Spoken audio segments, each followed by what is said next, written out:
Steelers need a change, a wholesale change, including the head coach. They're not going to get one. Good morning to you. Good Monday morning. I'm Dejan Kovacevic of DK Pittsburgh Sports, and this is Daily Shot of Steelers. It comes your way bright and early every weekday. If you're into hockey and or baseball, I also offer daily shots of Penguins and Pirates in the same place that you found this.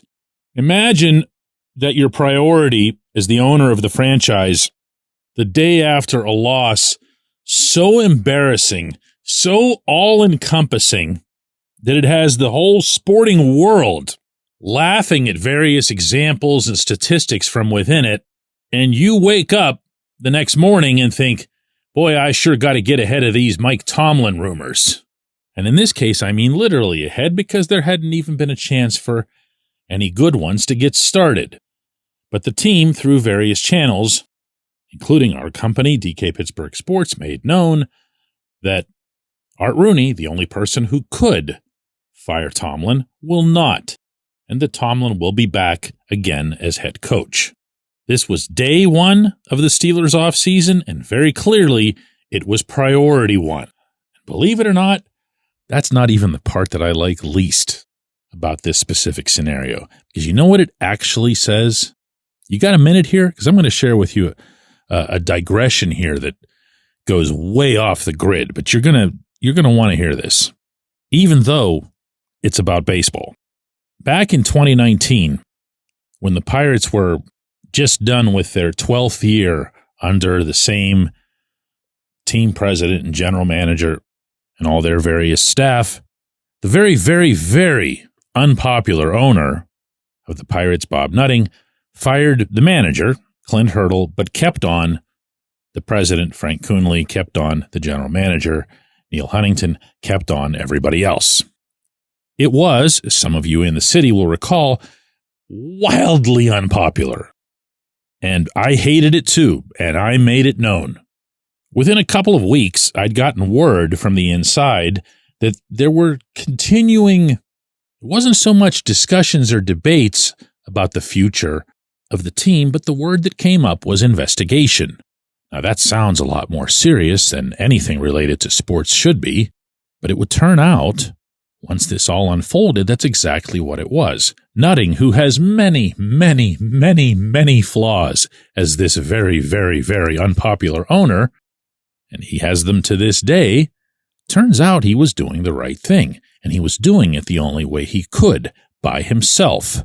Because when you're investigating the people who are directly below you in the hierarchy, who's going to help, right?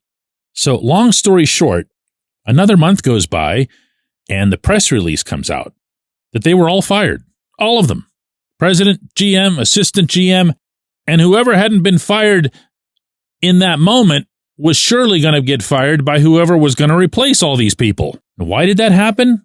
Because he did some homework. He listened to what people had to say, and he decided he wanted to hear more, and he wanted to take some additional time. My friends, that will not happen with the Steelers. I'm not bringing this up to spark some sort of silly,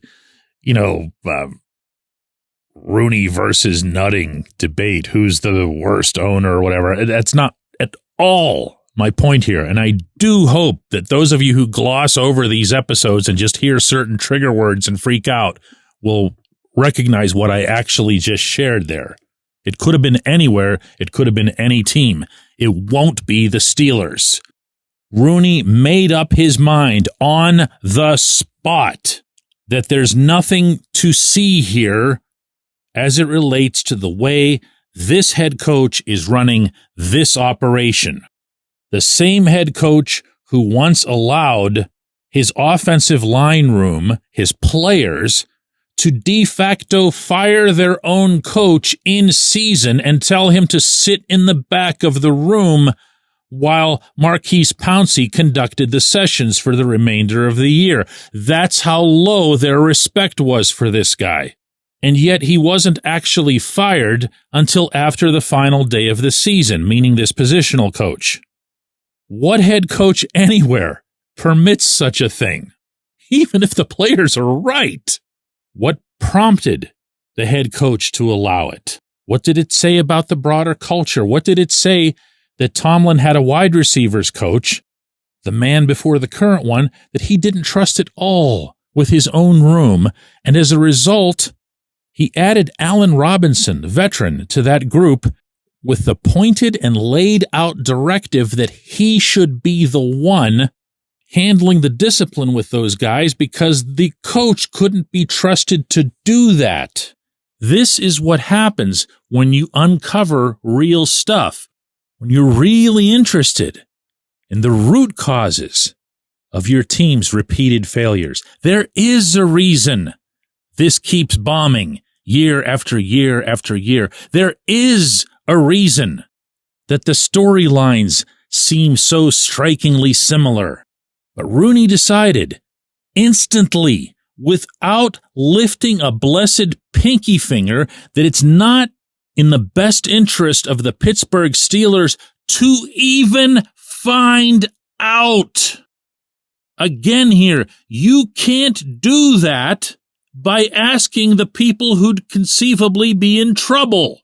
Hey, do you think you should keep your job? Do you think you're good at it? Okay, cool. That doesn't work. And that's failing when it comes to stewardship. This, by the way, is another term that I bring up a lot in regards to nutting. Everybody gets all fired up about how low the Pirates' payroll is, and they should. But I say this all the time. It doesn't crack the top 10 list of the things that he does poorly as an owner, as someone who's running the company, as the steward of the franchise. And the same is true of the various things that people will pin on Rooney.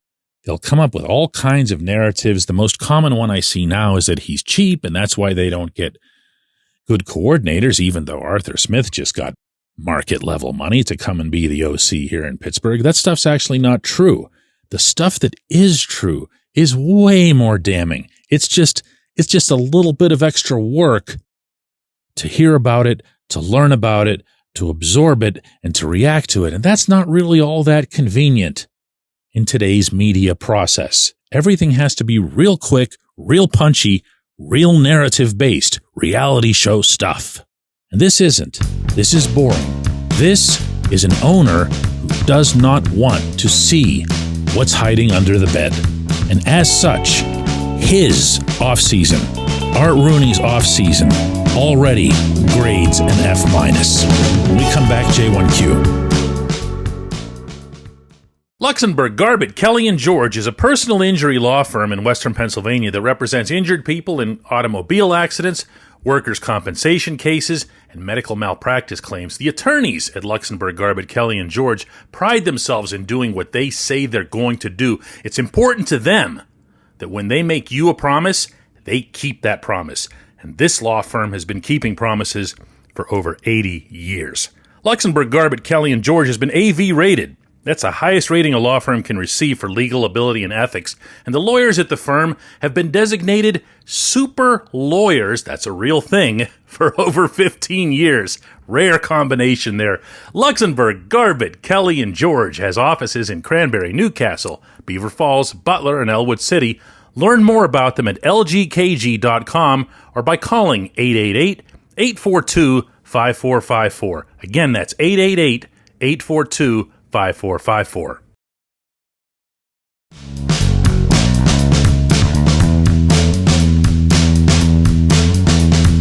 Today's J1Q comes from Neil, who says, DK, I agree wholeheartedly with your commentary Sunday that Mike Tomlin must go for this team to get back to being seriously competitive. But me or you or anyone else who thought that Art Rooney, who's become one of the worst owners in professional sports, though still a step above his Pirates counterpart, would fire Tomlin is just delusional. It's rearranging deck chairs. It's replacing a few low-level assistant coaches. And it's just rinse and repeat, right? Well, yeah, Neil, it is. I mean, that's actually what it is. If you went and counted up the number of coordinators, the number of assistant coaches, and then there's also the assistants. They're not assistant coaches. They're just assistants who are below them. who have changed.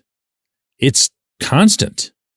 And it's the exact opposite, if you think about it, of the image that the Steelers give off to the world. Oh, they're the Steelers. They don't ever get rid of anybody. They stick by you through thick and thin. And no, they're going through these guys like underwear.